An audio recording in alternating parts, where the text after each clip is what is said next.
Bonjour à toi cher spectateur. Music, le premier long métrage en tant que réalisatrice de Sia. Alors, c'est très compliqué parce que, bon, il devait pendant un temps y avoir une sortie en salle en France qui a été rapidement mise de côté parce que le film s'est fait assassiner aux États-Unis. Malgré cet assassinat, le film a quand même réussi à récupérer des nominations aux Golden Globes, notamment celle de meilleur film comique ou musical. Ce qui est un vrai paradoxe, mais bref, à mon avis, il ne devait pas y avoir grand-chose à nommer. Donc du coup, le film partait avec cette espèce d'optique un peu étrange, genre d'un côté, il y a tout le monde qui le déteste, mais en même temps, on a quand même envie de le mettre dans des cérémonies où on récompense les meilleurs films. Donc moi, j'étais un peu perdu avec tout ça. Le résumé pour faire simple, Music est une jeune fille autiste qui vit seule avec sa grand-mère, mais lorsque celle-ci meurt d'un arrêt cardiaque, c'est la demi-sœur de Music, Zoo, qui va devoir s'occuper d'elle alors qu'elle sort tout juste d'une cure de désintox. Et pour être sincère, je crois que je suis toujours perdu. Je comprends les gens qui détestent profondément le film de Sia. Et pour autant, je ne comprends pas. Le film est ce que j'appellerais un objet complètement en dehors de la réalité. C'est un film niais, peu subtil, sirupeux, dégoulinant de bons sentiments. Et c'est par le biais de cela que le film en devient bizarre. C'est-à-dire que vraiment, je suis ressorti de Music, je me suis dit, qu'est-ce que je viens de regarder?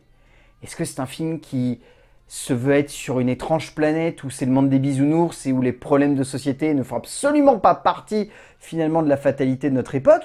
Ou est-ce que c'est juste une réalisatrice qui a envie de nous plonger dans son univers et qui du coup en oublie avant tout de créer de la crédibilité, que ce soit autour de ses personnages ou de la situation principale de son métrage? Je n'en ai pas la moindre idée, en tout cas, Music est un film bizarre, est un film qui a le cul entre deux chaises, qui veut à la fois nous plonger dans son univers et qui en même temps cherche à se raccrocher à, on va dire, une certaine forme de réalité crédible. C'est un film sur lequel je n'ai pas d'avis direct. C'est un film sur lequel je passe mon temps à me dire ça c'est bien et ça c'est très mauvais. C'est extrêmement paradoxal et c'est pour ça que finalement j'arrive pas à savoir si le film est bon ou mauvais. Je pense qu'il a le cul entre deux chaises et qu'il est incapable même lui de savoir dans quelle direction il a envie d'aller. Traiter d'une maladie au cœur du cinéma est une chose compliquée, mais souvent, voire même la plupart du temps, cela est traité de manière assez bâtarde par des auteurs qui n'en comprennent pas les fondements pour réussir à développer plus qu'un sujet vaguement évocateur pour le spectateur au cœur d'une forme trop classique. La chanteuse Sia a pourtant décidé de se pencher sur l'autisme, sujet compliqué mais souvent utilisé au cinéma, pour une œuvre bâtarde, vivement critiquée sur le sol américain, mais qui à mes yeux résonne comme la partition filmique de la philosophie musicale de Sia. Criarde, peu subtile voire même niaise, mais qui arrive tout de même à nous toucher. En termes d'écriture, donc le scénario est écrit par Sia ainsi que Dallas Clayton, c'est très bizarre. Le film est complètement explosé en termes de narration. Je ne saurais pas vous dire réellement quelle était la forme de base que voulaient les deux scénaristes à l'ensemble de l'œuvre, mais il est clair et net que c'est une forme qui est très bâtarde, parce que tantôt le film passe pour être un espèce de drame social extrêmement noir, tantôt il cherche à aller dans une direction presque comique et décalée, notamment par la relation très étrange qu'entretient Zoo avec un autre personnage.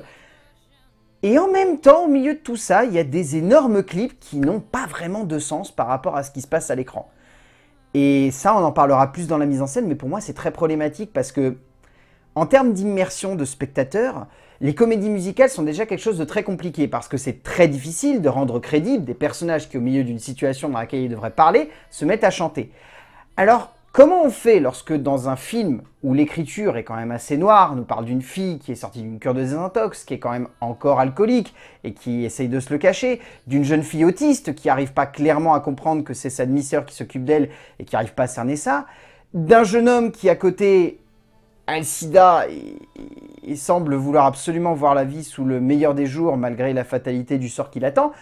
Derrière, nous avons des musiques extrêmement sirupeuses qui englobent le long métrage. Je ne sais pas quelle forme a le scénario, mais si un jour j'ai moyen de mettre la main sur la gueule qu'avait le script, je regarderai bien parce que je n'imagine même pas comment il a dû être écrit tellement ça devait être bizarre. Sans que pour autant on ait l'impression que ça soit complètement fumé. C'est bizarre encore une fois. Sia et Clayton ont clairement du mal à mettre en forme une narration qui tienne la route tout du long du scénario, car en soi, c'est une histoire beaucoup trop simple et convenue, pour un récit qui fait quasiment plus d'une centaine de pages, car pour le coup, les évolutions de protagonistes sont soit convenues, soit trop classiques. On en retiendra tout de même un sentiment de bonté globale qui parvient à porter l'ensemble de l'écriture, mais il reste tout de même cette impression que peu de choses sont réellement abordées au cœur de ce scénario, comme si finalement le plus important était avant tout de jouer autour de la maladie de Music, sans pour autant complètement centrer le récit autour d'elle. En termes de mise en scène, je pense savoir pourquoi les gens ont du mal avec ce film.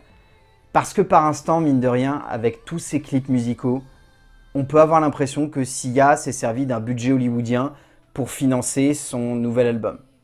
Ce que je peux comprendre, parce que même moi, j'avais découvert le clip qui est à la fin du film avant de voir le film. Et j'étais en train de me dire, oh la vache, il y a Kate Hudson, il y a Leslie Odom Jr. dans un clip de Sia, ça déboîte, pour finalement se rendre compte que c'est supposé être dans le film. Et donc c'est un peu, je pense, ça qui gêne un peu les gens, cette impression que c'est un produit mercantile pour vendre le nouvel album de Sia. Je pense pas qu'il y ait cette intention-là de la part de l'auteur. Je pense clairement qu'elle s'est juste perdue dans une démarche et qu'elle s'est pas rendue compte que ça pouvait sonner comme un espèce d'objet un peu trop étrange dans lequel on a l'impression de vouloir vendre un album. Comme c'était un peu le cas par exemple avec l'album musical qu'a fait Beyoncé pour Disney, où clairement on pouvait avoir cette même sensation d'être un peu perdu et d'avoir la sensation qu'on nous vend un album plus qu'un film. Là je pense pas que ça soit le cas parce que Sia c'est quelqu'un qui est, je pense, pas profondément ancré dans un système mercantile, elle est juste un peu dans sa bulle, et ça se ressent dans ce film.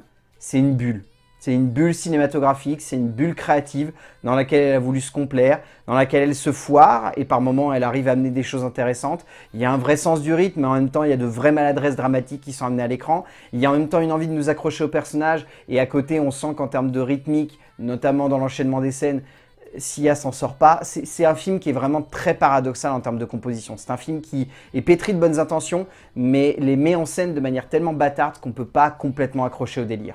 Sia joue un peu trop avec son univers, ce qui peut donner lieu à quelques instants de cinéma visuellement intéressants, mais également enferme un peu trop le long métrage dans une espèce d'esthétique un peu trop niaise, mielleuse et sirupeuse de bons sentiments, faisant perdre un peu d'impact sur les événements qui traversent les personnages. Cela laisse par instant clairement de marbre, comme si la cinéaste n'avait pas cherché à aller plus loin que le bout de son nez, se contentant de reprendre ce qui a fait son style dans le monde musical sans apporter grand chose de plus à son œil de cinéma, pouvant clairement nous perdre, alors que franchement cela reste assez intéressant. En termes de casting, alors Maddie Ziegler, je trouve qu'elle ne joue pas bien. Mais je pense en même temps que la direction devait lui donner Sia était pas folle parce que honnêtement, elle joue une forme d'autisme très chronique et c'est pas très subtil. Et en même temps, ça rend le personnage un peu touchant et en même temps, on se dit que ça aurait pu être un petit peu plus juste. Donc c'est le vrai paradoxe de son interprétation. À côté, Leslie Odom Jr., je trouve que lui est excellent. Il a un personnage qui est très attachant et qui est très charismatique. On peut citer également Mary-Kay Place ainsi que Braden Marcotte. Ils sont tous les deux très bons. Il y a également Hector Elizondo qui, personnellement, est un acteur que j'aime beaucoup. C'est un des grands seconds couteaux américains et ici, Sia a su très bien l'utiliser. Et après, il y a donc cette actrice principale qui s'en sort très bien, je trouve. La direction que lui donne Sia n'est pas forcément très juste en termes d'interprétation, mais elle, par le biais de son jeu et par le biais des nombreuses séquences musicales dans lesquelles elle intervient, s'en sort plutôt bien. Kate Hudson s'en sort assez bien dans le rôle de Zou. Un poil trop dans la caricature, mais cela semble être une ambition de la part de la cinéaste, et en ce sens, son interprétation reste tout de même accrocheuse et assez juste. Au bout du compte, Music est un film bizarre. C'est un film qui est perdu au milieu d'une production hollywoodienne dans laquelle Sia s'est complètement embrigadée les yeux fermés, où elle s'est dit qu'elle allait pouvoir faire ce qu'elle voulait et où peut-être elle s'est permis un peu trop ce qu'elle voulait. C'est un film qui est perché, qui, comme je le disais, est dans sa bulle. Et le problème, c'est qu'être dans sa bulle, ça peut amener des bonnes choses comme des très mauvaises choses. Là, le fait est que Sia amène des bonnes intentions, mais les met en forme de la pire manière qui soit par instant, arrive tout de même à nous accrocher à son aventure, mais clairement nous laisse avec un goût un peu amer en bouche. Donc honnêtement, Music de Sia, je sais pas quoi vous dire. Il y en a certains qui, je pense, vont beaucoup aimer le film parce qu'ils accrochent à l'univers de Sia, l'univers musical et pictural, parce que mine de rien, l'esthétique des clips se ressent vraiment dans le long métrage. Il y en a d'autres qui vont pas aimer parce que de base, ils aiment pas Sia ou parce que l'œuvre ne les touche pas, ce que je peux encore une fois comprendre. Moi, personnellement, j'ai envie de vous dire, faites-vous votre propre avis parce que même moi, encore une fois, j'ai le cul entre deux chaises. J'arrive pas vraiment à savoir si le film est bon ou mauvais. Pour moi, il est juste moyen. Donc faites-vous votre propre opinion et après, revenez ici. À plus.